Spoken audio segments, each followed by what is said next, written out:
Les 2 jours de formation sous l'égide de notre ministre en charge de l'administration territoriale et de la décentralisation, c'est 2 jours de module de revue autour de la déconcentration et de la décentralisation. Voilà. Module dans lequel on va profiter pour parler un peu des différents rôles et responsabilités qui reviennent à chaque administrateur territorial selon sa posture, selon ses compétences.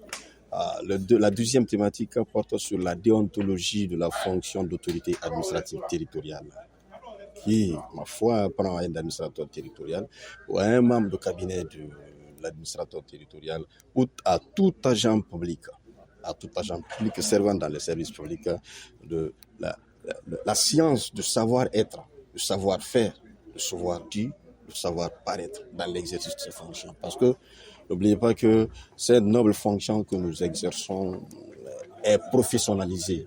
Alors, ça signifie tout simplement qu'on ne tombe pas du ciel dans l'exercice de l'administration territoriale, mais il y a un chemin, il y a un cursus à suivre qui exige à ce qu'on soit préparé de fond en comble dans toutes les différentes étapes pour pouvoir l'exercer. Parce qu'on ne peut pas exiger un résultat à un administrateur, à un agent public lorsqu'il n'est pas préparé à cet effet, lorsqu'il n'a pas été préparé à cet effet. Donc, mettre les moyens à sa disposition, le rendre compétence à travers les textes législatifs ou réglementaires peut devenir une faille lorsqu'il n'est pas préparé à cet effet. Les pays qui sont développés aujourd'hui ont cherché à professionnaliser ce domaine. Donc, la Guinée est en train d'emboîter les pas de ces pays-là pour professionnaliser son administrateur. On prépare un préfet, on prépare un secrétaire général, on prépare un gouverneur, on prépare un sous-préfet.